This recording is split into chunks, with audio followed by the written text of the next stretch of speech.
నిన్నే చెప్పుకున్నాం. ఎస్ఐ మీద దాడి ఏంటి, ఏ స్థాయికి దిగజారిపోతుంది ఎన్నికలప్పుడు. పొద్దున అనుకుంటా మన వీడియో పోస్ట్ చేసుకున్నాం.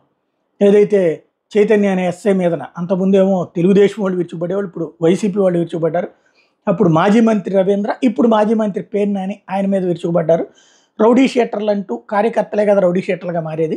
2 కేసులు అయ్యాక రౌడీ షీట్లు అవుతుంది. వాళ్ళని అంతకుముందు టీడీపీ వాళ్ళని కొట్టారంటే ఇప్పుడు వైసీపీ వాళ్ళని కొట్టారని పేర్ని నాని.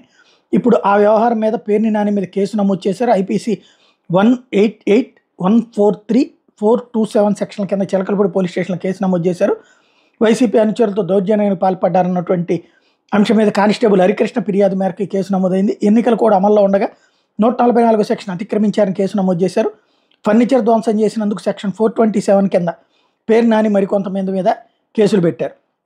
ఈ కేసులన్నీ ఎట్లా ఉంటాయంటే, మళ్ళీ వైసీపీ అధికారంలోకి వచ్చిందంటే ఈ కేసులు పక్కకి వెళ్ళిపోతాయి.